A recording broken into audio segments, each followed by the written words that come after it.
All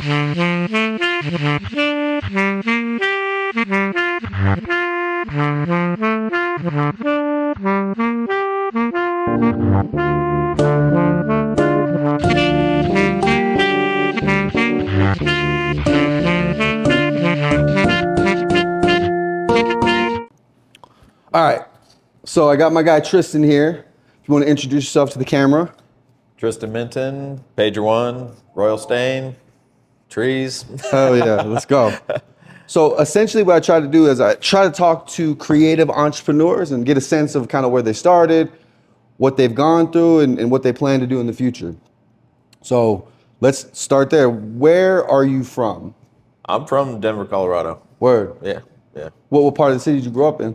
Kind of like the Denver, Aurora area. Yeah. I went to school out Overland High School out Okay. there. So seeing all sides of Colorado, I guess. Yeah. What was it like? What was it like growing up in Aurora / East Denver?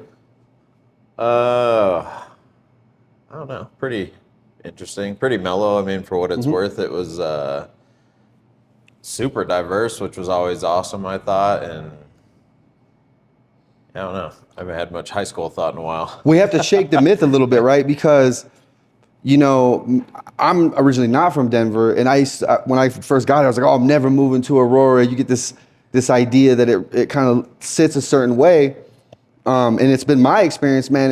The culture's so diverse, the food's so much better, and man, I love Aurora. Oh yeah. And so that's you know, it's dope that it's kind of been like that the whole time. I would probably never move back to Aurora personally, but you know, for what it's worth, yeah, it was a great place to grow up and whatnot. So lots of good skating out there and art and everything. I mean, everything's everywhere for the most part. You just got to find your people. So when did you start skating? You know, I was trying to think of like a timeline of that, but it had to be 13 to 15 in that world of like finally actually getting a skateboard and, you know, not just sitting on it or anything else like that, like actually riding. And I feel like it was a pretty quick, like finding skating to like, all right, now we're skating. Loving it. Yeah. Like dope. Now we're going to learn all the tricks and see where it goes type of thing. So, yeah. Did your world collide with skateboarding and graffiti pretty quickly, or was one? Yeah, I think especially that was kind of a cool thing about Aurora too. Is like there was a ton of graffiti writers, but they're like writers, like just taggers more than like pieces or anything else. So like the crew I grew up with back out in Aurora, like it was always really cool to see their like styles and all that, because like I felt like I didn't have a lot of style back then. I was just like, especially when skating got involved, like I always did art, but like skating kind of took over. But all the friends that were out there in Aurora, they were always doing graffiti, always drawing, always writing. So it was like, it just kind of always kept it at the forefront. Like you always had to have cool tags on the top of your board and you know, all that shit, represent the Down to Skate crew. And so I don't know, it's cool to see all those guys' progression too. A lot of them have like transferred into tattooing and that kind of stuff. So kind of probably a pretty natural progression of that kind of art. Well, you know, for me, skateboarding, it kind of feels like a form of art in motion, right? Like no one trick's ever the same. Oh, for sure. Yeah, I think skateboarding is art. It's such I blame everything on skating. It's the best. It's like one of those things that is super, I guess you don't get the same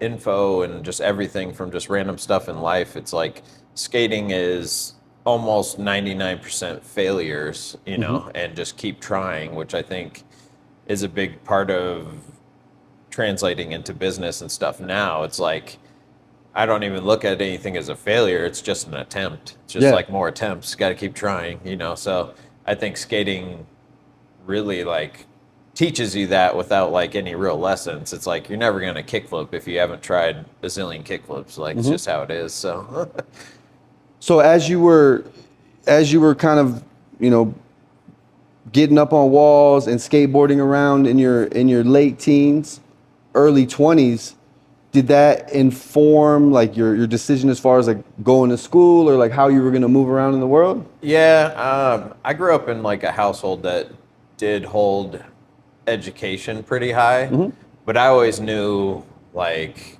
I wasn't going to go into like normal college education. I Sure. just knew art and design and all of that stuff was kind of going to be where I was going to have success rather than try and force like traditional college or something. So I think kind of coming out of high school, I planned, and this was, I mean, back in that time, I'd never used like computers to make art or anything. So going into looking at colleges, and this is when the Art Institute was still around in Denver.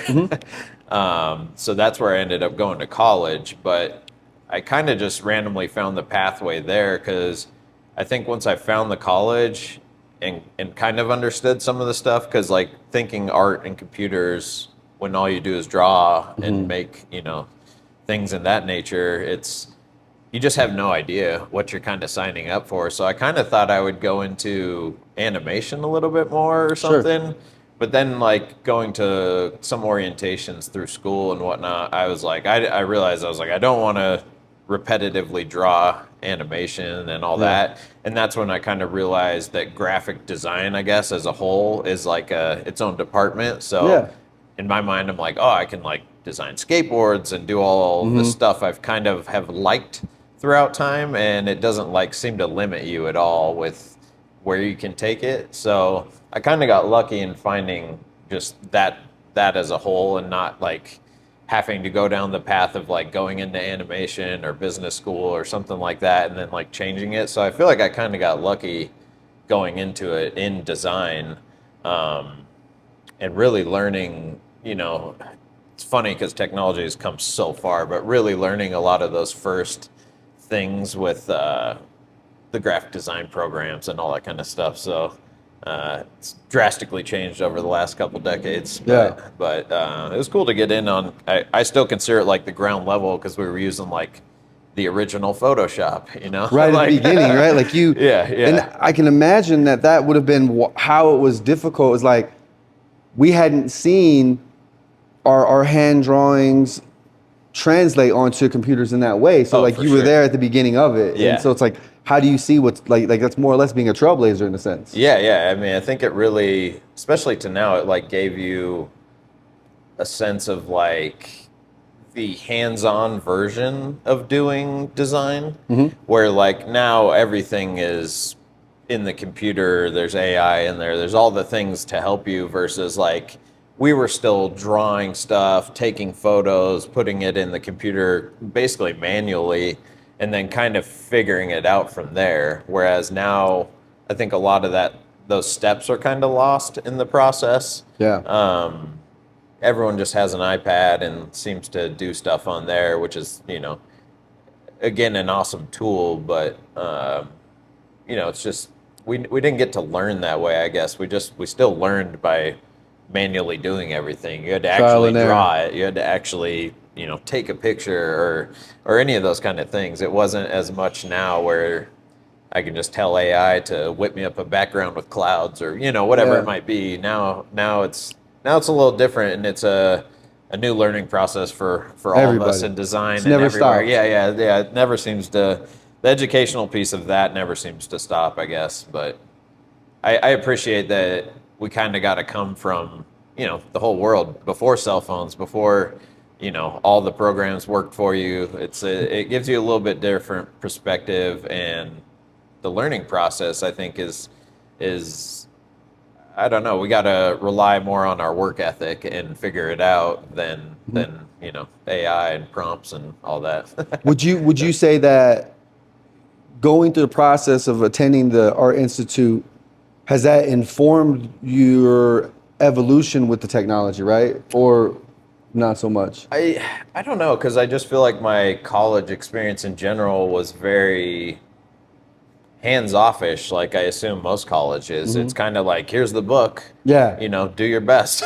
Do your best, figure it out. So yeah, there wasn't really, as much as obviously there's teachers and classes and the whole nine yards, the Art Institute was set up pretty odd, and we really had to focus on weird stuff. Like every class was like 4 hours long. They had like a really weird setup. So it's like you would take English for 4 hours and Spanish for 4 hours, and like which made sense when you're doing like anatomy drawing and things of that nature. Like you need the time to really create and do stuff, but it doesn't translate so much over to social studies or Yeah. English. It's like this just is kind of crazy, but I don't know. That was what it was at that time. So Were you skating the whole time, oh and yeah, were you getting up on? yeah. So I think skating for me kind of really took off probably going into college is like really when I had sponsors Mhm. and that whole nature of just like filming sponsor tapes and like Mhm. still pre phones, I feel like, because we always had to film on cameras, and the process of just getting the footage off the tape, is like a long process now versus I can't even imagine. You get to go film slow-mo on your iPhone as a little kid. Like how cool is How that? dope is It's that? honestly the coolest thing ever, but we just, again, it's like a respect for that process that was like a much longer process Mhm. and more difficult. I always kind of attribute that to the reason I was sponsored. I was never like the best skater, but I was willing to put in the work to figure out filming and putting together little tapes, and Mhm. all of that was like hard to do back then. So basically, if you had something decent, like you could get sponsors and all that. So I think through college, like DC was one of my main sponsors, and like they were awesome. They'd send huge boxes every month, and a couple other random sponsors and shop sponsors back then. But yeah, college was just art chaos and skateboarding. That was it. Like So there was no nothing else. Even graffiti was kind of, I want to say it almost came into my life a little bit later, but like that college time's probably relevant for when it like started coming about. mhm. I'd always done it, and I always had like, through the crew and the people, they always make you have a name and do your thing and Yeah. tag, and they're showing you how to do little tags or throw ups and this, that, and the other, and then you eventually develop a style over time. But I want to say that's kind of the time when I was learning design, and ended up having a really weird relationship with a guy who ran an art shop. Mhm. So it was a wonderful time because spray painting is one of those really weird things to, outside of like, obviously you have to draw and have cool stuff. It's like a very hard medium to just learn, especially if you don't have paint and tips and just places to try. Mhm. So I think through that time, I got pretty lucky dealing with this guy. I would just do random art stuff for him, design catalogs, whatever he needed, and then I would just go get like just so much spray paint and tips and this, Yeah. that, and the other. And then it was also at a time where there was like so many legal walls that a bunch of our friends kind of Mhm. managed. So through that, I think meeting, again, timelines I'm so far off on understanding, but I met reps sometime in that beginning Mhm. time of really getting into spray paint, and he was awesome. I mean, I don't know if you know him, but Brooklyn reps, he's the man. He really is like an encyclopedia of knowledge for graffiti Yeah. from old to new to everywhere. Like that guy seems to know everything. And I don't know how it came about, but we became really good friends, and he really kind of took me under his wing, and like we would just go paint. Mhm. I mean, we were painting every weekend, and then after painting, I'm gonna go skate and film. Yeah. So it was like a really cool just flow of stuff. But through that is really how I learned spray painting, because it's Mhm. like, I mean, as anything, you look back at a lot of your first stuff you did, and you're like, holy moly, it's not good Yeah. at all. It's very bad. So I actually appreciate, someone like Reps, like taking me through that process and helping it not look so bad to, the ender part of our time painting together. It's like now I get to help him do, My all the stuff I'm learning. So it's like, it's been my a cool my daughter progress. just hit me with this insight. She was like, "I love, or I love looking at my super old stuff now because it makes me not feel so bad about the stuff I did yesterday." And Absolutely. so like she's starting to Absolutely. understand the progression of things, which is a cool thing, and that's kind of what Oh you were yeah. talking about. Oh yeah. No, it's hard to, even when you mention it, because my kids, same kind of thing. I try and, you know, you always want to boost them up, but also here's how we can make it better Mhm. type of thing. And, getting them to understand that evolution is impossible. It's just throughout time of their own Mhm. process that they're going to learn it. So that is sick that your kid's on it. It's kind of where I am with mine. I'm like, I'm always like, this is amazing. We can make Yeah. it better. How can we make it better? What- And what they're else? like, this is perfect. Chill out. So we'll get there. We'll get there. But that is one of those things. Like you get to look back and you're like, wow, I've made like tons of progression through everything, skating, art, I mean, design, all that kind of stuff. It's really cool to be able to look back and be like, wow, I thought I was good back then. It's horrible. For you touched on it a little bit for those skaters that are looking to take that career in a more professional direction. You kind of talked about not being the best, but being the most consistent is kind of how you got sponsors. Yeah, oh yeah. Do you have any more insight and also the second part of that question would be, did you try to take skateboarding further? How far did you end up getting with it? Oh man. So skating, I just was never, I knew like pro skating was never like in my future. So which was kind of nice because I never killed myself in that fashion to try and make that happen. I just knew it was like something I loved to do. I was never going to not skateboard. Yeah. And the fact that I had sponsors that were basically, especially through college when I had zero money, it's like that was the most important time, honestly, for those sponsorships because it basically just kept me on the board. How'd you get sponsored? One of my buddies, it was a long, again, my timelines on this are rough. I want to say it was like the end of high school. There was a new shop out in Aurora that had opened and just, again, my buddy brought me over there and just talked to those guys and started giving them footy and stuff. And then they just started hooking me up over time. And that was pretty much the general progression. And I think for any sponsor or anything, it's you kind of almost need a base of liking or caring about the shop or the brand, that kind of stuff. So you're not just going in blank, like, sponsor me because whatever. You're like, you're going into the shop and hanging and they feel good enough about, because you don't look at it like that as a kid, but they're giving you money. Yeah. Even though it's not cash. Like skateboards are not cheap. Shoes are not cheap. All the stuff that they would hook up was never, I tried to never not understand how important that was and that it is literally them giving you money to do these things. And then throughout time, that just, you try and utilize those people you do stuff with, and then they have people that they know as far as like brands, this, that, and the other. Hey, we should give your tape to, like the DC guy. Yeah. I'm like, absolutely, love DC. Yeah, do that. Like anything like that back in the day was like amazing. Yeah. And especially if it's a brand you actually like, because I feel like you don't always get a pick necessarily.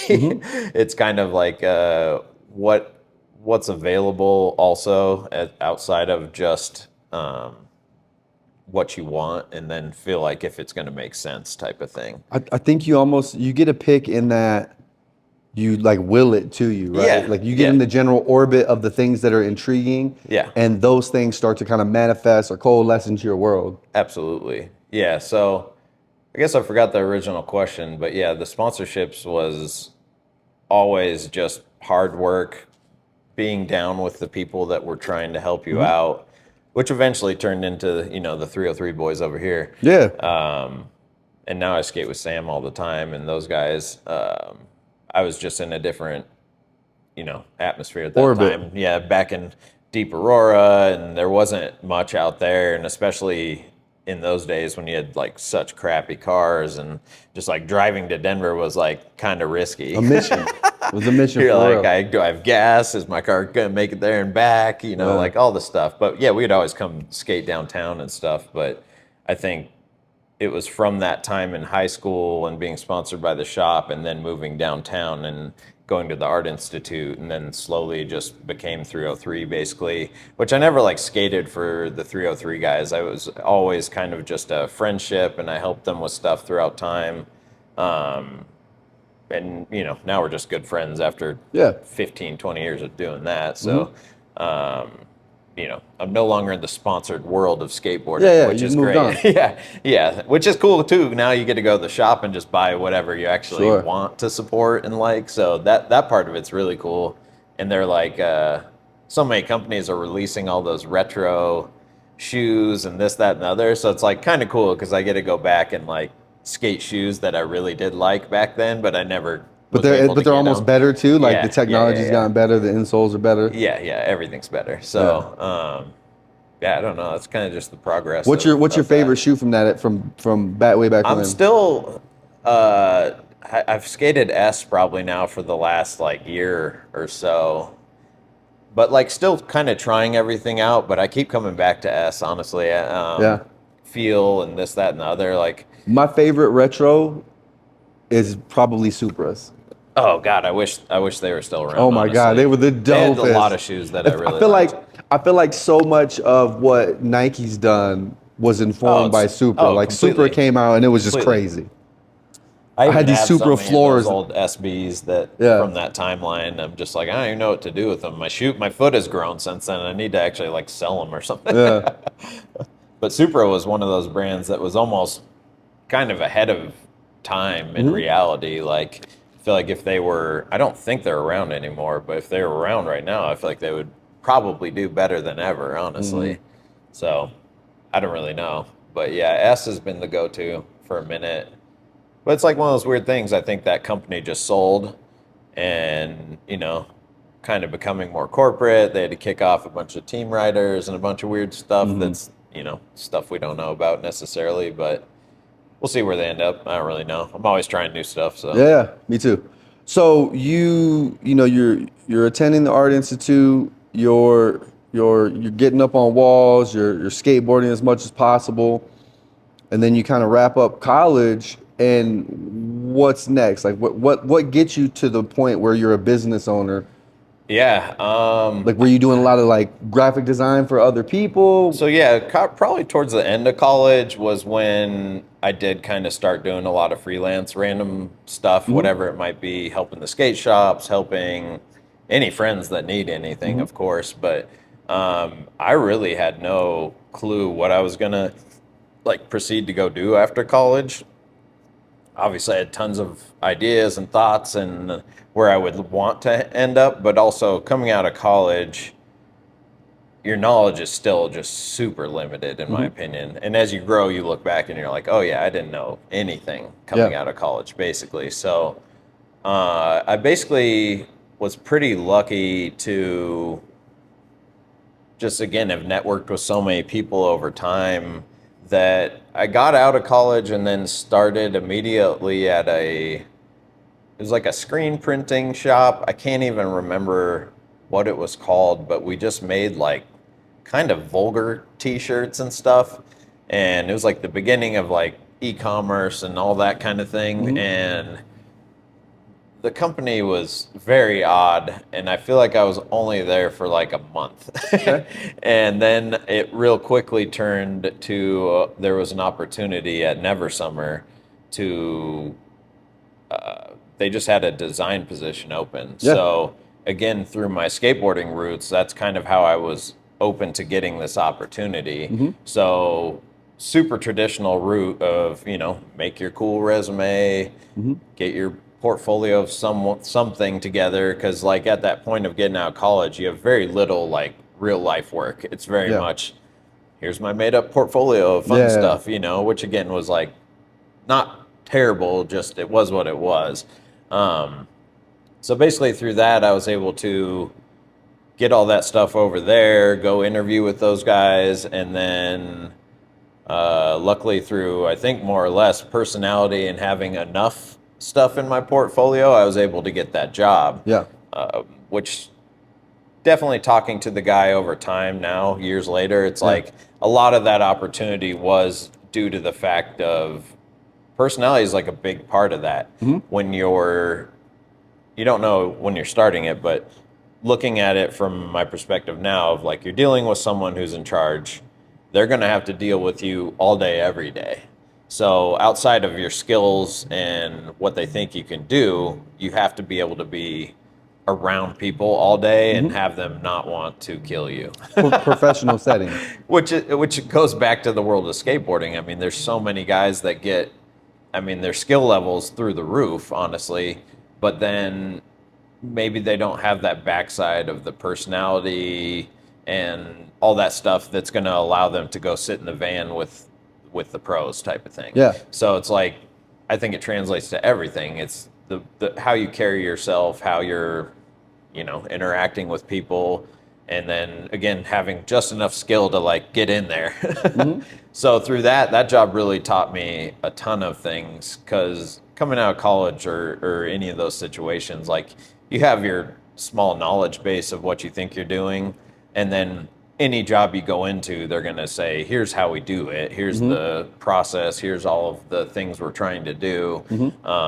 You can have your ideas on anything, but for now, learn this, and then we'll kind of grow into the next phase. So it was really cool to have that opportunity, because I feel like that was like a dream job out of college.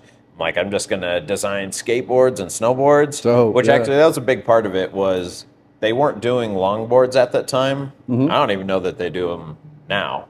This was, 20 years ago or something.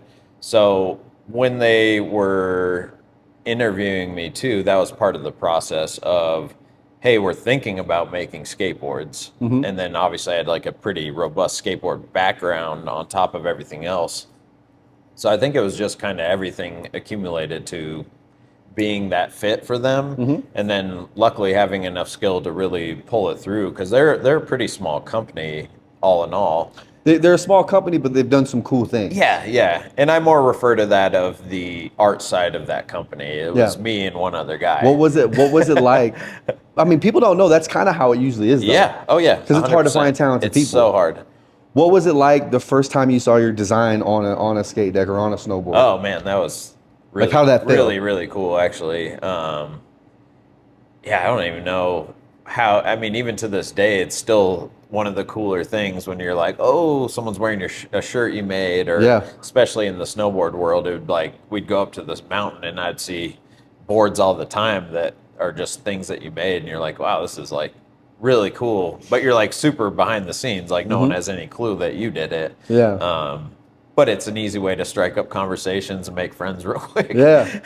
Through saying, oh man, that board's amazing, where'd you get it? Pretty tight. And yeah, exactly. So that kind of stuff was like some of the coolest part of that process, because I feel like when we started too, it was not overly robust in the sense that we had design work 365 days a year. It was like, especially when we started, it was like design all the stuff, make the catalogs, make the apparel, and then there would kind of be a lull in design work from that point to the next season when you're dropping stuff, which became pretty quick when we were doing skateboards, because those had graphics all the time. But the snowboard world at first was like kind of fun, especially coming out of college, because it would be like, do all this stuff, design it, and then they would like send you on little trips to like go to the mountains and like missions. Talk to people, help out with I don't remember what they called it, but it was basically you could go there and try their boards for free. So we would do that kind of all over. Like me and the other art guy, Jeremy, there, we would drive to New Mexico and California and do all these weird things. And then also trade shows. There was always either the big Vegas trade shows, Magic, which eventually came here. Magic, which we never went to. It would have actually been super beneficial back then to go to that. For the brand. Yeah, for the brand. Well, and myself, honestly, I learned a lot just going to those by myself. So there was a lot learned there. So trade shows was another big thing. So designing booths, designing stuff for the trade show, which again, when you're working for like a smaller brand, in essence, like Never Summer, we're just saying smaller in the comparison to like a Burton. Or one of the huge monster brands. You still are doing things on a budget friendly way of doing things. So it was like us driving all the stuff out, which is a good teacher in itself. Again, this is that hard knock. This is just how you actually learn everything, and then you go deal with setting up a trade show booth and all the union workers there, and just like the process that was always to me super fun. And it was in Vegas back then, and that's when we were pretty young, so it was like everything about that was like great. You're what like, you wanted from we're in Vegas, we're just looking at this point now, we're just looking at the array of stuff you actually designed and finished and is done. So it's like the cool portfolio view for yourself too, of just like, oh, look at all the boards, we got all the catalogs, I didn't have a whole lot to do at those trade shows. It was just kind of take in what other brands are doing, talk to people as they come. But for the most part, that's like a sales driven thing, of course. Like they're trying to get shops to order, new people to order.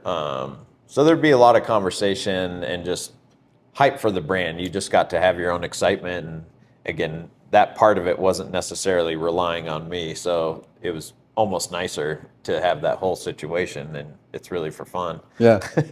And seeing how cool it looks. So how did you transition from being a graphic designer with Never Summer into starting your own creative enterprise, and then kind of timing that with the explosion of weed everywhere? Yeah. So, oh man, it's such a long process.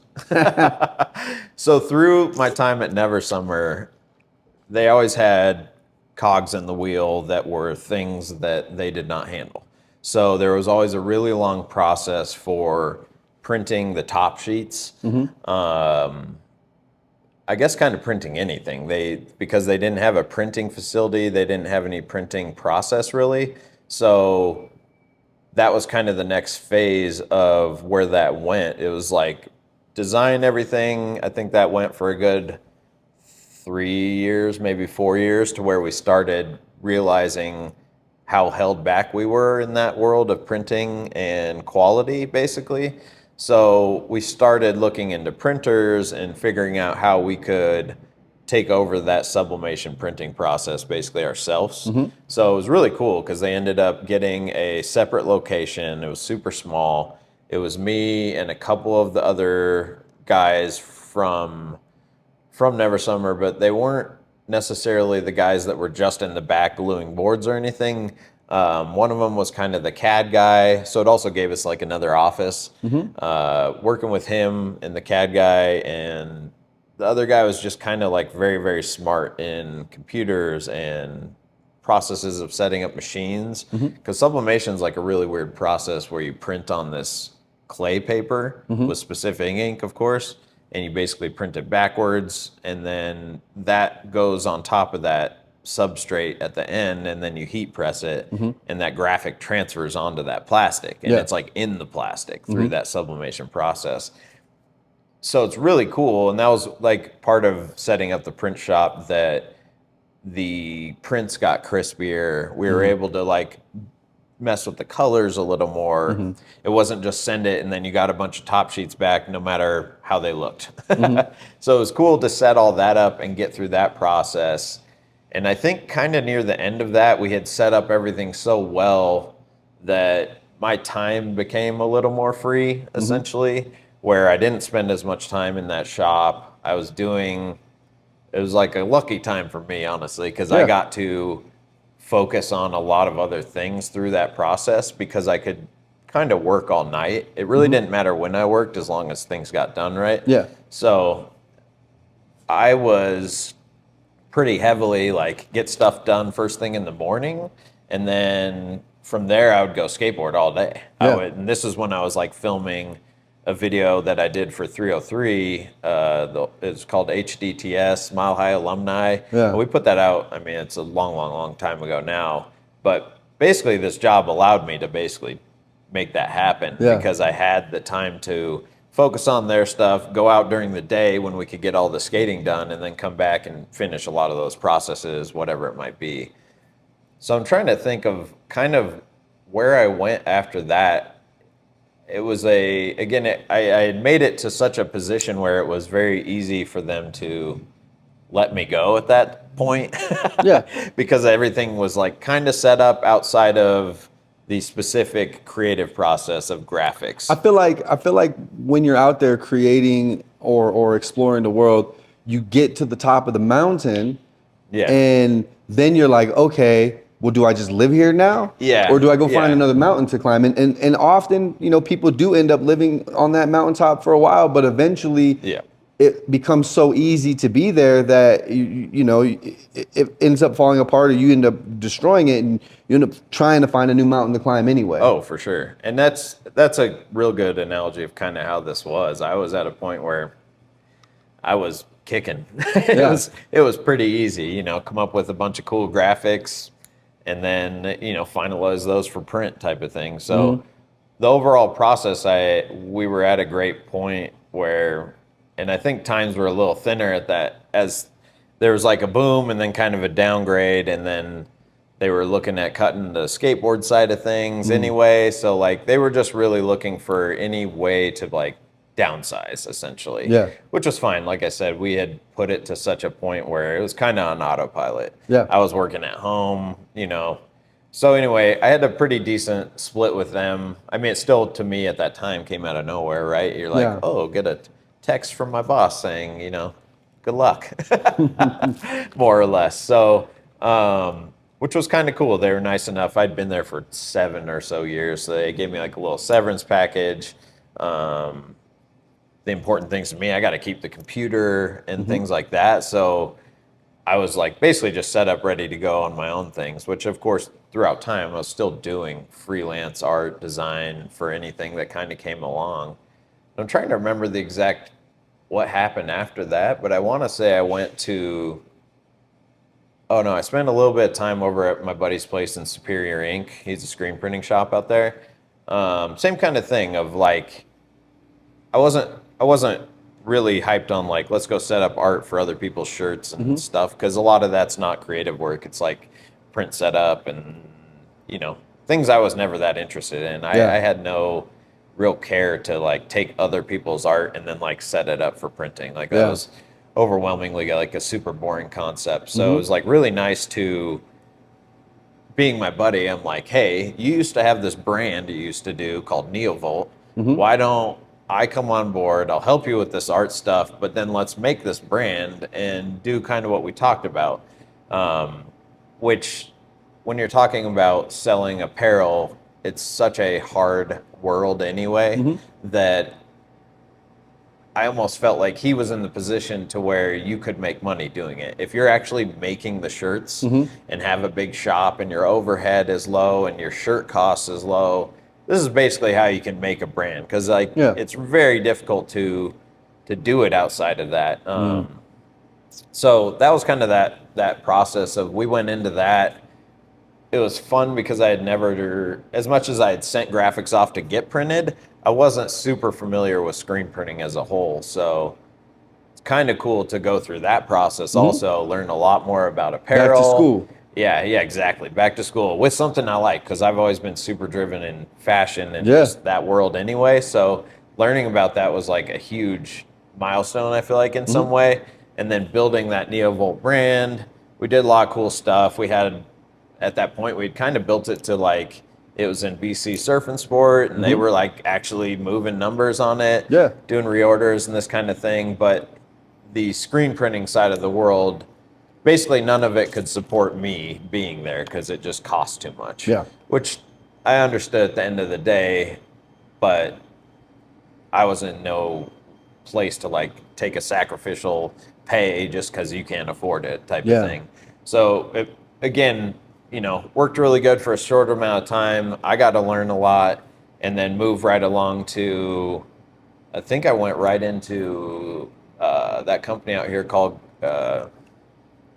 Grassroots, the hat and clothing stuff, which again was like that natural progression. I was like, I had never heard of them outside of, I want to say my wife saw a post of theirs and they were looking for like a designer or art director or something. And I'd never heard of them. And at that point, you know, you look them up from the outside looking in, you're like, oh, this is sick, right? They're making tons of custom hats, custom clothes, all this stuff. I was like, all right, I gotta go. I'm going over there to talk to these guys. And same kind of thing where it was like, I knew it was going to be a stepping stone, basically. Just, again, the business was run very poorly. No one was in that company to make money. Which, you know, may not be the overwhelming goal, but you have to make money for anything to work. To thrive and succeed. So I basically took the job knowing, A, I wasn't getting paid anywhere near what I should for what I'm doing, but I was going to learn like so much stuff. And that was kind of my hungry, knowledge-based reason for taking the job, was like, great, how are you making all of this custom apparel and this, that, and the other? So basically, same kind of thing. Get in with them, learn a lot of stuff, trade shows and the other. That was kind of a big thing they did teach me. Of anything I learned there was just because I'd set up tech packs for apparel a million times. All that's pretty much similar no matter what you're doing. So what they really did teach me was going to something like a Magic and then understanding like, oh, there's this whole huge other side of Magic that's called sourcing.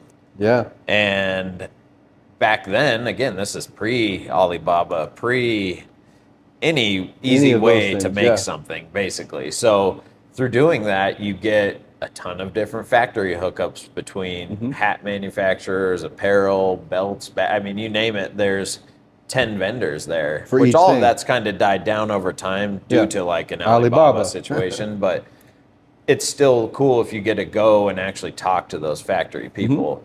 So we did that for, I don't think I was at Grassroots for very long. It may not have even been a year, I don't think. Monetarily, actually that was right at a time when I met my wife. We moved pretty quick, and then baby was coming pretty quick. Yeah. So the time of sacrifice was over as far as like learning and being okay with making just no money to do everything. So it kind of worked out perfect because I was able to, again, gather information, do all my stuff, and then take that elsewhere essentially. And through that point is when I talked to my now business partner named Justin, who I had met through Never Summer because he did a snowboard magazine all those years back. Way back when. And he had done like some interviews on me between art and Never Summer and all the stuff. It just tied in with the magazine. Yeah. Like super well. So you guys just stayed in touch over the years? Yeah. So for years I had hit him up, and he ran like a print shop, so I would just send him stuff and he'd hook me up with stickers and this, that, and the other. So like we'd always kind of kept in touch. I think I ran maybe some catalogs or something through him through Never Summer. So like we'd always kind of done stuff together. I minimally knew like the guy. We've hung out a few times, but overwhelmingly it seems like he's got work ethic and, you know, business ideas more or less. Yeah. So kind of after that time at Grassroots, I was very much like, I really didn't know what I was going to do. It was kind of right before weed started popping off. And I had started helping some friends through that process of like, it wasn't really packaging design, but like, hey, I need stickers for like my bags or like whatever it is. So like I had been doing some cannabis design way before there was an industry. Sure. And then talking to Justin throughout that time too, of just like, hey, I'm leaving over here. I'm not sure what I'm going to do, but I feel like we should talk and see what makes sense. Yeah. Whether it's just, hey, I can help you with projects as they come along, or more, which we didn't know at that time. It was very much where this is going to go. Yeah, exactly. So it was like a very small thing. He had ended up working out a business deal where when legalization hit, and I want to say we kind of combined right before then, he was able to get he got an exclusive on basically the only child-resistant bag that was on the market. Wow. So, again, these are all these things of why I was always persistent in doing business with him is because I've had a million businesses throughout time, you know, some with friends, some with this, that, and the other. The one thing you'll learn through all that process is like, you can never teach work ethic. Yeah. You can never teach someone how to work hard. I can teach you anything else, basically. Yeah. But that Do you have that drive? That piece will never be taught, especially if you're not already doing it, you know. So just through seeing him and his hard work and dedication to doing what he was doing, again, it was still printing. He didn't have any design. He kind of helped. He knew enough to like do the pre-press and help, and he had built a little his dad had started the print company like years and years and years before, and they had like big offset equipment. And then when he took it over, we kind of switched everything to being digital, smaller format. I don't have to print you 1 million stickers. I can print you 100. You know, all of the things that were the times are changing. Too. Yeah. And then through that, he kept some of those old clients. So we did stuff for random hospitals, things like that. But those are the important things that keep the presses actually running Yeah. all the time. And then as that became where he got the exclusive on the bag, and he was very forward thinking in, this bag's not going to be blank, right? In the end of the end. Right now it's blank. It's fine. Yeah. We have to do this. No one has created any options. This is like, again, you think back and you think pop tops and bottles and this and that. There was like nothing back then. It was this bag, and it was about 13 by 10 or so. And whether you bought a gram or an ounce, it went in this bag, and that's what allowed it to go out of the shop. So him having the exclusive really set up a kind of a distribution path for us, which all again kind of stemmed from snowboarding, and the friends that we had there were kind of starting to, a lot of them transfer over to the cannabis world. I feel like when these gold rush moments happen, most people go searching for the gold. Yeah. The ones that really succeed supply the people that are going for the gold, and that was the insight that you guys had. Was you guys were like, okay, let's get this exclusive bag deal, and we'll supply everybody else. Yeah. We're not directly involved. Yeah, so that was also kind of the part that sparked the bag part of it, was friends coming to us. They're basically, for lack of better words, running these illegal operations, because nothing was in the green at that point. Everything was gray. Out. Yeah, everything was gray / black market. So it was, hey, I have to have this packaging for these things to go out of my shop. All I have is this cash. Yeah. I can't do anything. Basically, and that's how it came along. It was like, look, we'll buy the bags in bulk, and you can buy it from cash from us, and then we'll go about whatever the next phase might be, but we'll start there. Yeah, we'll figure it out. So we pretty quickly, again, my partner Justin, through everything we did, immediately we hit it off. We were just friends in general. We both liked fashion, and we both liked hats.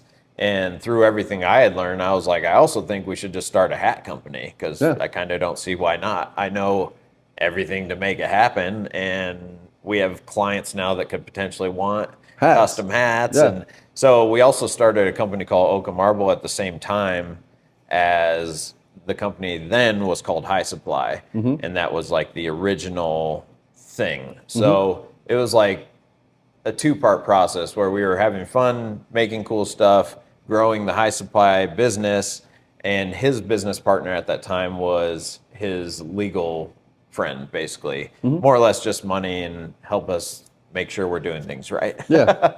The legal part of it is very important, I feel like. Sure.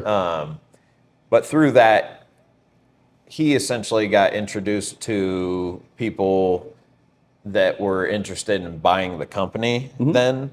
So it was like a pretty quick process from me really starting with him, to the bag thing kind of taking off, to figuring out how we can grow some of the printing stuff we're doing. And then now we're talking about a bigger supply chain too, for managing all these companies that are coming on board for packaging, which when you go down that road, now you're talking about like real money that we did not have. Yeah. So it did make sense to look into options of how can we get money or a partner or something to kind of grow the business on that side of things, because we just knew logically, like, to do packaging, you have to have packaging. Sure. And to do it right, I'm sure you need to buy in bulk and figure out, that whole situation, which is kind of where we started going down the road. And then we met, probably shouldn't say anyone's name because this ended in a bunch of legal nonsense. But essentially, because I wasn't an owner at High Supply, that he did that deal with this guy who, again, there was no like telltale signs to know this was like a bad idea at the time. And especially being that young in business, what do you know? I mean, you don't know anything. Even kind of what you said earlier, like, you're on your skateboard and you're doing a trick and your fail rate's 99% of the time until you hit it. Yeah. So the same thing in business. This deal, though it might not have been the thing, it informed your process to get to the thing. Oh, for sure. Yeah. So basically, it was great because we kind of, this was, I want to say right before the investor, we were really looking at bottles and stuff because people were starting to now do pop tops or, you know, those big clunky push and turns from back in the day, kind of like pill bottles. Yeah. And we were really trying to figure out, again, the progression of where this will go. We know there's going to be packaging, but we always looked at it like knowing that the branding, the marketing, all this kind of stuff is the most important. The never summer experience. Right, Making exactly. shit dope. Exactly. So, like anything, people buy cool things. It's like no one supports a brand that's not a brand. Yeah.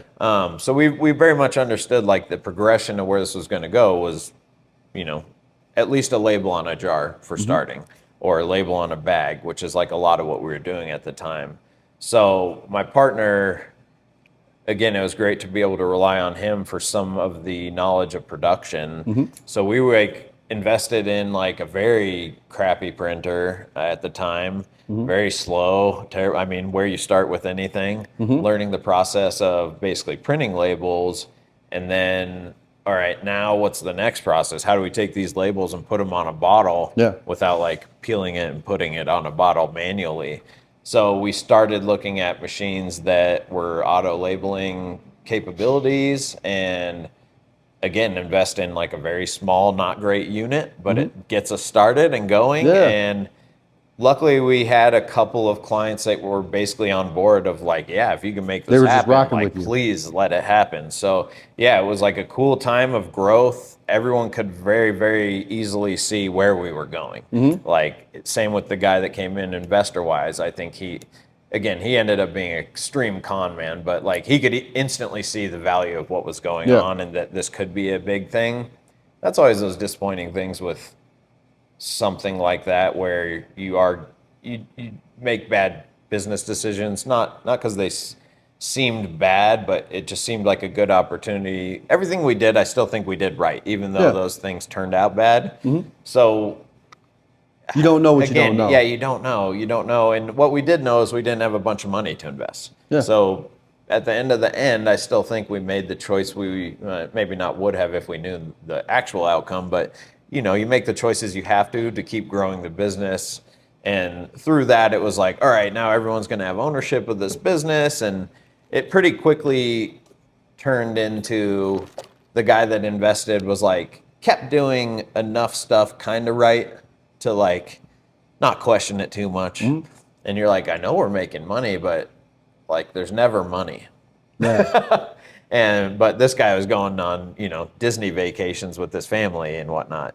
So it was always like kind of a weird thing. And then criminals can't hide what they're doing over time, like especially with long form exposure. If you talk to these people every day, and there's not enough answers to support your questions. So I was kind of the first person that was like, I don't know what's going on, but I'm uncomfortable with it, and I'm basically leaving. Which was like a pretty big decision at that point, because we had just sold this little company, and we're in this big growth phase. Like, they did get us a new warehouse, and compared to where we were, it was enormous, you know?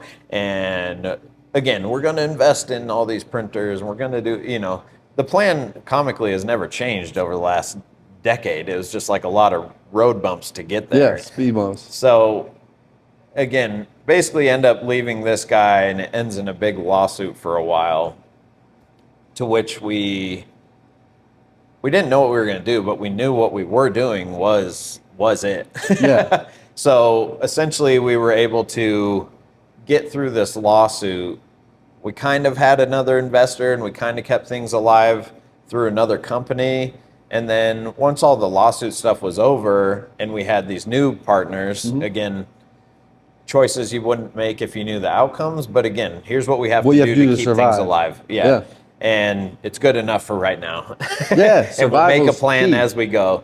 So that's kind of how it was. And again, you learn so much through these people, each iteration of what you're doing. You meet new people, you're networking with new people. So through what we had done for so long for this, let's just say, new investor guy, he had introduced us to manufacturers and this, that, and the other. And we weren't used to like talking directly to factories. So for us, we're like, this is it. Like we were talking to the factory, We can get the packaging at a good cost. We can actually like formulate a plan to make this into a huge thing. And then again, criminals just can't hide themselves for that long. So it pretty quickly, same kind of situation came up. Like, all right, now's the time to essentially break us all off with our ownerships and yada yada. And like real quickly it was like, this seems all wrong. And again, I was like, I'm out. Yeah, I'm out. Because I was starting that family at that time too, and it was like I don't have any time to spend in limbo, really. Yeah. You can't miss bills and payments and all the million things that are going on. So we essentially all ended up leaving him. I was just first to kind of get out of there because I have like a no nonsense way of a lot of what I do. I'm just like, the second it's not right or it seems weird or things aren't like, I don't know. There's just no more time to help that situation. Yeah. You got to move along. So we all kind of pretty quickly moved along, but same kind of premise of like, what are we going to do? Because what we're doing is the future. Yeah. And we haven't got anywhere near close to it. Yeah. But we understood like this is going to be a huge thing. We just, again, we're back to zero. We have no money. We have no investors. We have no partners. We still have my hard work, my partner's hard work. That's what we're going into next. And basically the next phase was those manufacturers ended up hitting us up after the fact because they basically realized we had left that situation. Yeah. And they were very quickly like, wait, you guys were the ones that seemed to be like doing everything and progressing the company and seeing the future of all the custom stuff. So the manufacturers ended up reaching out to us, which the guy had like lied to them of like why we left, of course, you know, like all of the things like, oh, they were terrible. They probably stole everything, you know, whatever it was. So the manufacturers ended up reaching out to us and then through same kind of processes of like, hey, I don't know what we're going to do. Why don't you come out to Colorado and let's just sit as a group and figure out what might be the next plan or what can make sense. Because again, we didn't have some kind of capital seed to like start anything really. So basically through meeting the manufacturer, he was like, I don't know what's going on with that old company, but like I want to be with you guys basically because I can see you're like going into the future. And you guys don't seem to lie about everything and things go the way you keep saying them to go. So again, just proving yourself and being authentic, and which is a huge piece that I feel like business sometimes loses. Being able to stand on what you say. Yeah, exactly. Like all that stuff's so important. So I think that was kind of the next phase of where we started Full Scale. It was like, we don't have anything. We sat in a coffee shop and brainstormed for a couple hours. Where was the coffee shop? God, it was a Starbucks somewhere on like Federal, I want to say. I don't really remember. Now that you say that, I'm not sure where it was. It was definitely Starbucks. I'm always just curious about context, you know what I mean? For sure. So same kind of thing. Like we just sat there and we're like, what can we make happen with what we have, basically? Yeah. And this guy was the manufacturer. He like was an owner in a plastic injection mold factory in China. Yeah. Interesting German guy. I mean, everything was like so new and cool, and we didn't know what the heck we were gonna do next. So it was just planning that phase, and like in that quick meeting, we're like I don't know where or how we came up with it, but Full Scale was basically our brainstormed name for the brand, which ended up sticking till now. But yeah, so he basically joined forces with us. We launched the company essentially with part of his help with the manufacturing side. So we weren't having to put up crazy money for all the plastics. Yeah. We were able to just start, and he had a bunch of stuff kind of in limbo as far as packaging that we were able to help offload. Yeah. So we were able to solve a lot of his quick problems that he had and then instantly kind of go into business. Yeah. So it was like a really unique situation to look back on and see how it panned out. But like again, it's just that hard work showing through, and then enough people also trying to do the same thing that we came together in that aspect and made Full Scale. And then that thing has grown exponentially since then. I mean, with tons of trials and tribulations, as you can imagine, especially as you get bigger to where we were recently when we actually just sold the company. You know, I feel like it's like any entrepreneurial story you hear where you're like bleeding out of your eyes, and then somehow it comes to fruition. It's like, it's almost like let's go way back. You know, you first jumped on that skateboard and you're like, how do I make this fucking thing do something? Oh yeah. Oh, and for then sure. you said you failed 99% of the time until you figured something out, and that led to Art Institute, which then led to Never Summer, which then led to a failed company, but you kept failing into successes, which allowed you to create a path of, you know, overall success. Again, I just lean back to that skateboarding reference. That hard work is like why it worked out. Because anyone reasonable would have probably just gone and got a job somewhere. And I just, you know, stubbornly we did see the vision. So like we knew we weren't like shooting for the stars, and the fact that if it worked, it would work. Like we knew it would work. Like packaging, cannabis, all of this is going to grow exponentially. Like even back then when it was just medical, I mean, we were, you know, fighting for pennies at that point, but we still saw the end goal of like, we're basically building brands, and this is their forward-facing piece of marketing and packaging. Like we just saw the whole progression of where it's going to go. Like there's going to be big weed brands, and that was back before there was brands. I mean, this is so far before like a cookies or you know, any of those kind of things. And now you look at it, you're like, oh, it's like a bazillion-dollar brand, right? It's its own thing. So yeah, just again, persistence and weird hard work and enough luck. Also, I want to say for sure that somehow it came to fruition of working, which again, there's so many trials between then and getting to where we are now. My partner in manufacturing, he ended up dying in our warehouse in California. Whoa. I mean, years ago now. I don't remember exactly, but again, it's not like at a point when we were like great and things were good. You know, it's like, oh shit, like what on earth are we going to do? Like what's the next things to do? How do we continue? Yeah, like so, I mean, it's hard to even express how chaotic a time like that is. Through a partnership and then going past that to figuring out the next steps and everything. Again, that hard work / just keep going mentality is like definitely the reason we made it through. Because what else are you none of gonna that do? Yeah, none of that was like the times where it's like, well, he's gone and now, you know, let's do something else. Like we definitely knew the progression was going the same way, but I think through that time we had also thought like, here's how we can really push a lot of stuff and try and bring as much manufacturing back to United States as possible. And that's kind of been a big thing we'd pushed for years, which I thought, especially when we were looking for investment, was going to be something that would strike a chord more with people with money. But the problem was, I think a lot of that older money looked at printing as a dying thing, where like, sure, yeah, newspapers are going away, but like go to the store. I mean, There's always going to be a not version anything without 10 prints on it. I mean, there's labels, there's so much printing, it's kind of insane. So we always were like, if we can get the right investor to actually see what we're talking about, it's like, I mean, if you do it correctly, I assume you're basically printing money at that point. So honestly, until our recent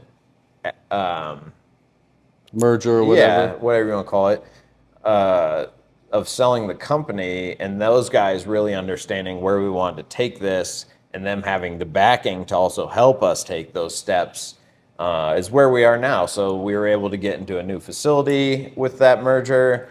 They were also understood our plan of like, hey, we need to bring some of this stuff we source from China back here. Now, we're not going to make plastic bottles here. We're not going to probably make glass here, but what can we take off that plate? And the first thing was the Mylar bags. So that was kind of our focus for a long time, was how do we get a better label press? How do we get a press that can print and convert Mylar? All these things, which the second you're looking down those paths for real, I mean, we're talking millions of dollars in equipment alone, much less to get it and put it in and build a team around it. Like there's a big amount of sacrifice for someone coming in to understand what it's going to take to build that. And it has been a long process to say the least, but like we're very much there now at the end. I think our the rest of our printing equipment should be, you know, in-house in the next basically 2 months.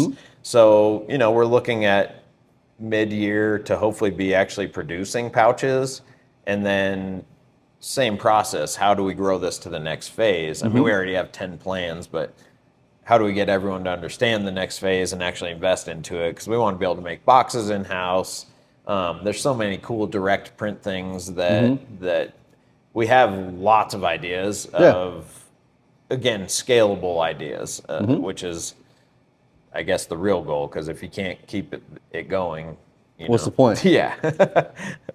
So, I mean, yeah, it's been quite the journey. I haven't thought about a lot of this stuff in a little bit. Honestly, it's kind of cool to speak on. Would you say you're at like a plateau? Or are you still ascending? I just feel like, we're at the first plateau, which is only a plateau because we just are getting to this point. So selling the company, now we're doing the next part, which you don't think about it as much when you're going into these situations, but this is a company that's established, that's buying us. Yeah. How on earth now do you integrate two companies? And we're both fairly small companies, but you start looking at it and two different identities. Yeah, you start realizing like, oh my gosh, there's so much involved in every side of things.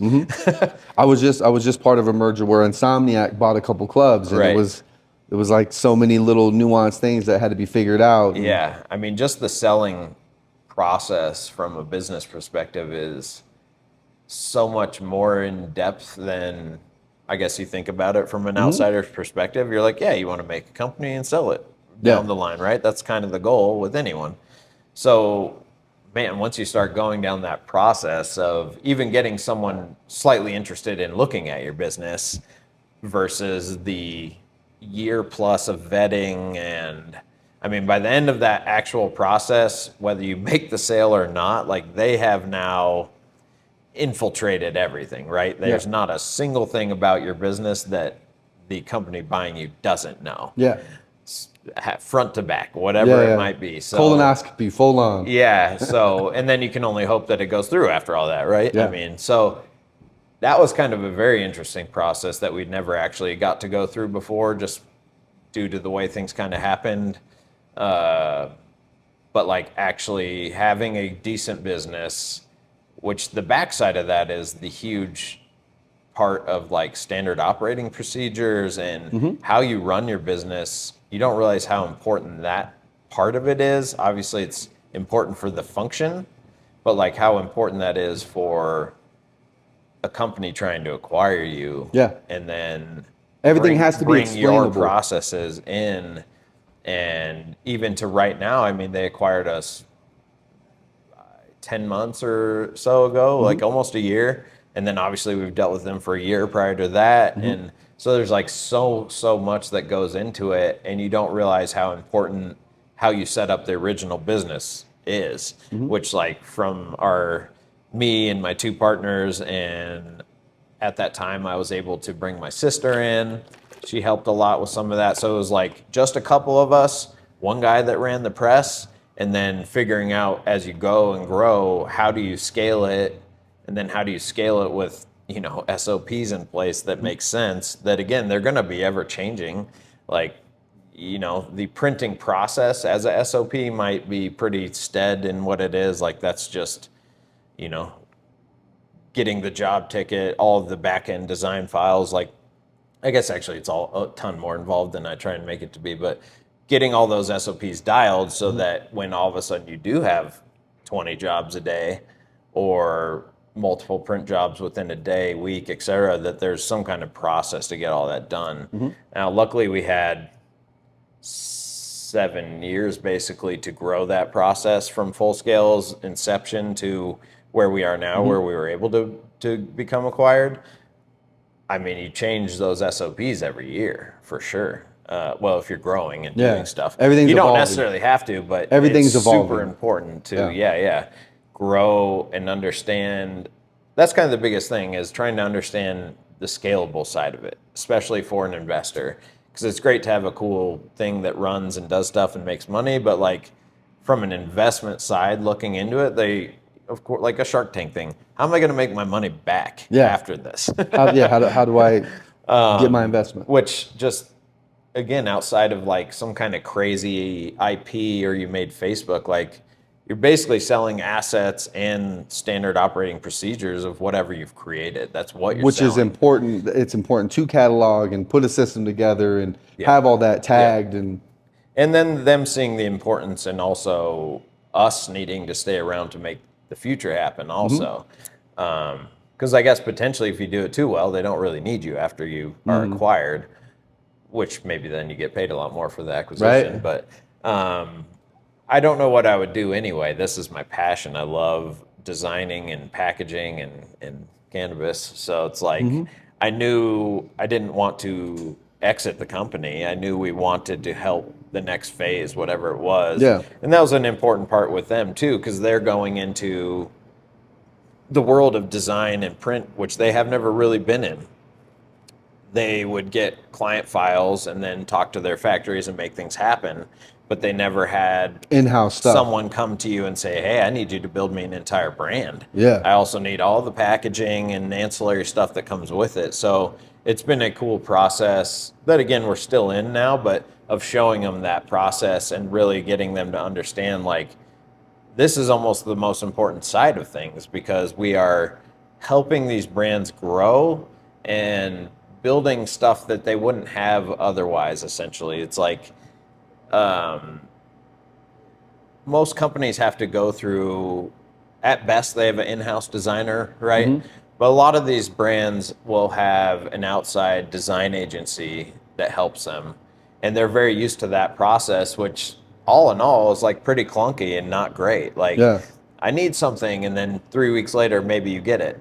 Maybe it's not right. Especially when we're talking about cannabis, there's tons of little nuanced things as far as warnings and symbols and font size and state to state. And you're expected to be ahead of all of that. Right. So it was another advantage where these guys are using traditional design agencies, and they're slow and they're like messing things up along the way. So when we come in and they're like instantly like, oh my gosh, like this is great. Breath of fresh air. Yeah, exactly. Version 1 was pretty good. Let's make small tweaks and then we're good to print. Versus like their old method of design that was kind of like a long back and forth, and then at the end of it, who knows if they even have print files. It's like a lot of those design agencies are set up to make mocks, more or less. So when you're like, hey, I need the actual print file for this box, they really just have this rendering of this box. They don't necessarily have like a digital file that speaks to China or to a printer. They haven't worked with the manufacturer. Yeah, and that was another big part of what we brought, because that's what we've always said throughout time is I can do business with any country because my design file is going to speak for itself. So it doesn't really matter if it goes to China or Mexico or Pakistan or wherever it goes.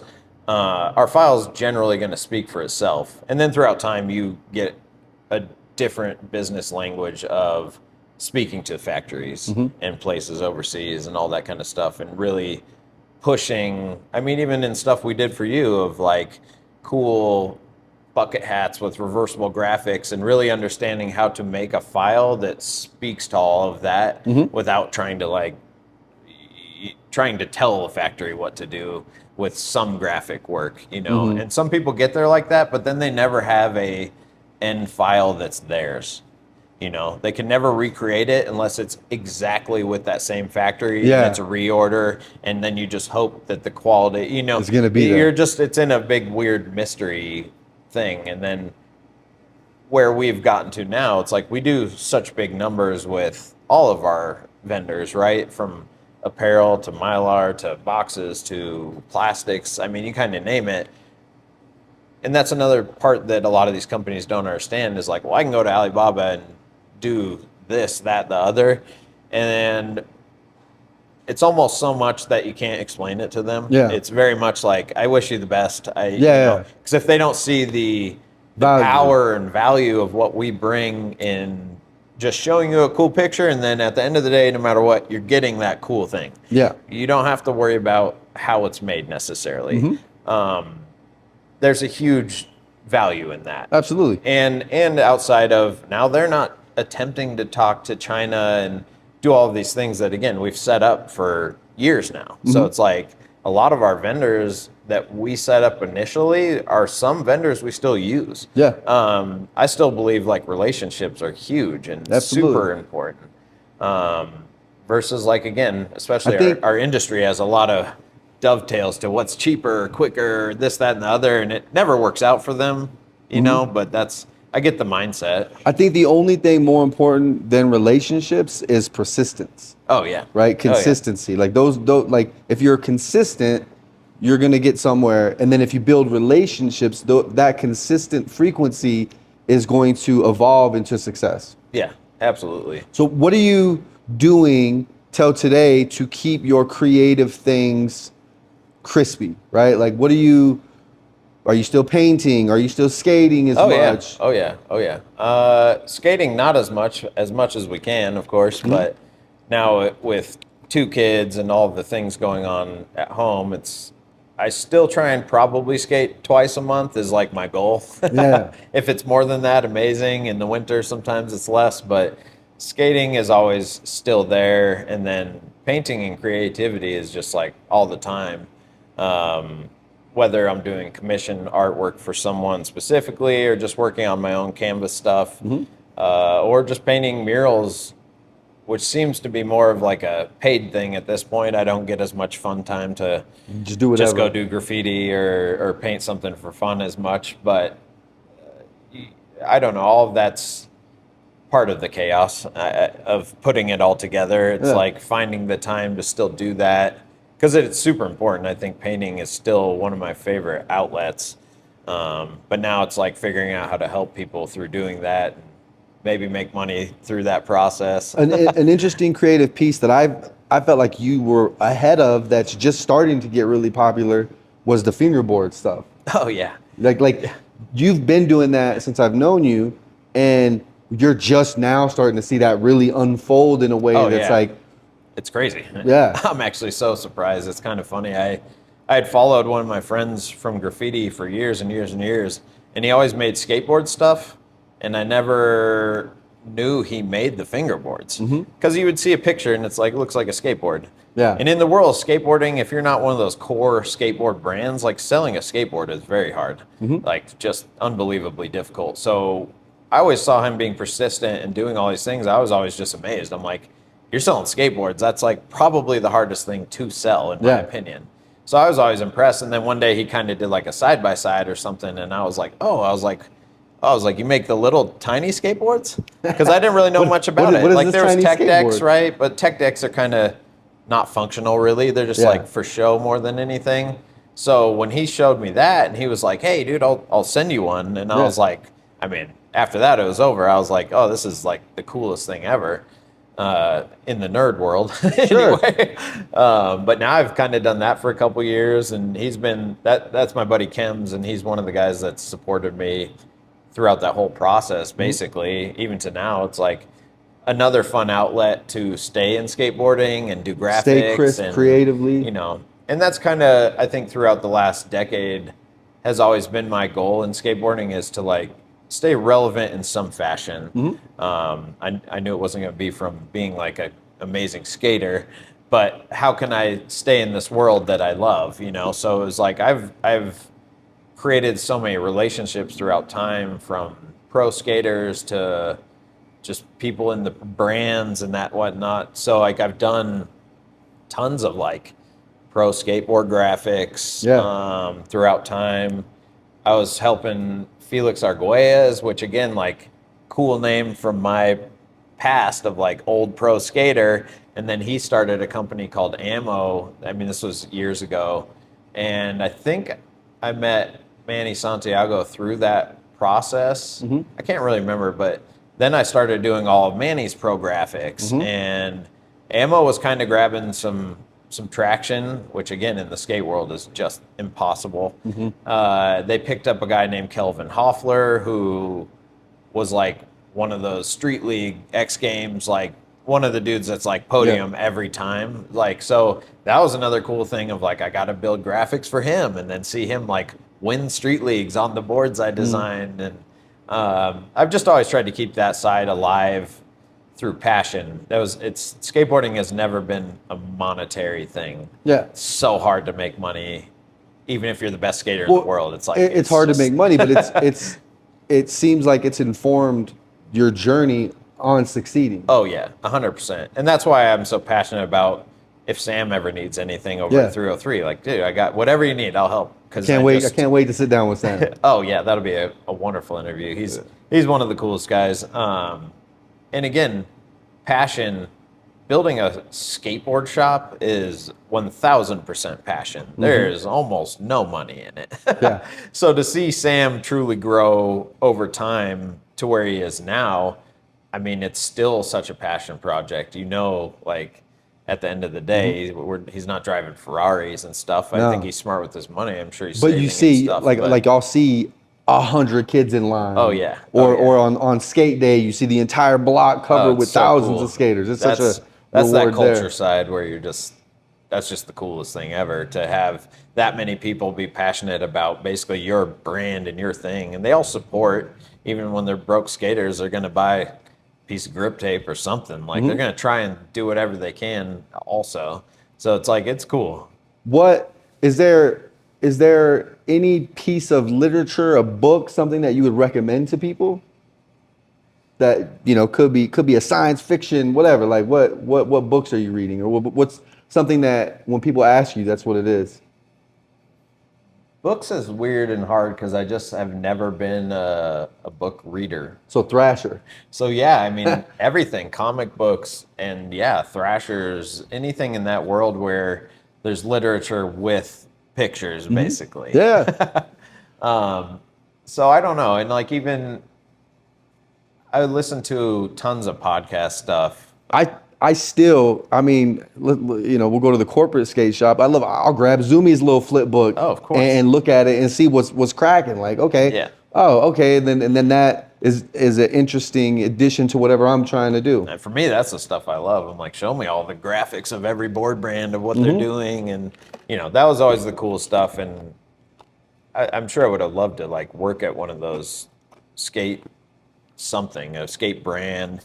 Actually, when I was really doing a lot of that filming, was at a time when like the Barracks was really big. And I ended up talking to Steve Barra for a while, and I flew out to LA to like interview with him about options of like helping them for filming and creating content. And like, again, this is like before anything. Like this is still so long ago. Yeah. It's like before, I feel like cell phones, like which it wasn't before cell phones, but before that, where you could like make content on your phone. Yeah, before they were basically. computers. And basically through that process, it was like I was at a point in time where I couldn't sacrifice to the point that they needed. You know, I wasn't willing to live on someone's couch and make no money. Yeah. And as much as I wanted to, like it would have been so awesome and so fun, but like at the end of the day, I just didn't see where that would go. To make more money at some point. I feel like you shouldn't count that out though. Like no. You've gotten to a place now where the opportunity, if you're open to it, will present itself. Oh, for sure. You're there. It's actually in my future goal. It's kind of why I've started to focus a little bit on YouTube and trying to make a little bit more content in that world. Just knowing to start it and progress it like everything we're saying and just see where it goes. My hope would be, you know, in 5 years, I get to like just focus on that. That would be amazing. But right now the focus is still full scale family, get all my things straight to make sure we have some kind of future, to then maybe there will be a time where I can sacrifice and focus fully on a YouTube style situation. So it's still definitely in the back of my head, just because I love making stuff. Sure. I'm sure if you follow me on Instagram, like I post damn near every day. But I do that in the sense of trying to not spend time on the app. And if I'm going to be doing something stupid on my phone, I should be making something or something. So that's kind of where some of that weird fingerboarding stuff has come through, where I'm like, it gives me another layer of something to build on. And people generally like a lot of that stuff. I don't even know that it's weird, man. I think it's another evolution of the culture, right? Like a person, maybe they've always been a fan of skateboarding, but for whatever reason, it didn't work out. They ever jumped on the deck or whatever. They're able to participate in this way, which then, now it's part of the Olympics. And so, that's going to be a sport that they watch because they got this other hobby that is adjacent, right? Yeah, for sure. I mean, the fingerboard thing is real interesting too, because I've come to realize that a lot of people that do it weren't in skateboarding before that. Now, it doesn't mean they didn't like it, but they grew up on like Tony Hawk Pro Skate. And that's what I mean. Yeah, so it's like a whole nother subculture of like, they're still in the skating world, but they never had the real skating experience. And most people in the world of skating, it's like you skate until you're hurt, and then some people, the hurt doesn't go away or it's too much to deal with, and then whatever, you're not going to keep killing yourself. The failure piece, right? Yeah, like yeah, you that can't failure overcome piece. that. Yeah, which like, so it is like a really interesting thing in that world where you're like, I don't know how you got into fingerboarding without skateboarding first. And there's a lot of them, tons of that culture that I don't really think they skateboarded in the sense of like how I did. It doesn't mean they don't go out and use it for transportation. Well, just like fans of it. Yeah, exactly. So I don't know. I was always like too ingrained in the skate culture to like even like understand that side of it. Like, so passionate, skate every day, all day. Like, yeah. So I don't know. And that's kind of how the fingerboard thing is now. It's like fun because I'm newer to it. I get to like learn again. It's like relearning skateboarding kind of. And the way I just got it all set up at my house is I have my area in my studio to like mess around on the fingerboard for a little bit. I can go right over here and paint. And all that stuff's outside of my house, even though it's in the garage. It's like outside of my house. So it's like, organized It family. gives you the, hey, if I'm out here in the garage, like don't mess around and waste time. Like even if you're fingerboarding, great, that's fine. But like, don't just do nothing. Like try and make some art. If the inspiration's not there, fingerboard for 10 minutes, see what you make there, and then come back to the art, figure out a plan of whatever you're doing. I'm pretty lucky to keep semi-consistent commission work for that kind of stuff, mostly just from network of friends, this, that, and the other. I'm not selling $20,000 canvases or anything, but if someone wants something really dope for their office or whatever it might be, I'm still pretty picky in the world of art for what I'll actually take on. Just because I don't know, at this point I'm very realistic with time and client expectations and everything. So I really don't take on things that I'm not just kind of excited about, honestly, at this point. Probably like you. I mean, that's how I'm sure we've come to this point. It's just through passion and the doorways keep opening down that path. So it's like, it's very, very cool. I love seeing your journey also. And to help a little bit through the process. It's been very cool. I'm like, always stoked to meet new passionate people to call friends, because that's where as we grow with everything, that's kind of where friendships come from now in later life experiences, is not necessarily because we're at the club or doing anything crazy. It's because business brought us together in some fashion. And we all have our like core friend groups, but like as an old guy, they're small. So outside of that, I'm really only networking with people we're doing business with, or friends like yourself that I'm able to pull in and say like, I don't care what you're doing. If you're printing a sticker, like just let me help you with that, because then it gives us 15 minutes to grab a coffee and do our thing. It's like, it can't be for nothing as much as I want it to be. Yeah, exactly. Because even for my friends now, it's like, it's so hard to, unfortunately, I live out in Arvada, which apparently is nowhere near anyone in the world anymore. So especially with my friend circle, it's like it's so hard to bring all that together and be like, hey, let's go to Deep Aurora and hang out for a couple hours, which is now like driving an hour back. You got kids. Luckily, a lot of the friends have kids too, but you know, now it's a whole thing to just hang out. So that's why it's like awesome to gain new friends as we that grow are in into the same atmosphere. That it has to be like-minded and you have to be on the same page and no, it's super cool. It's just different from our youthful experiences. It's refreshing. Yeah, absolutely. All right, I got my guy Tristan, Creative Questions Podcast. Let's go.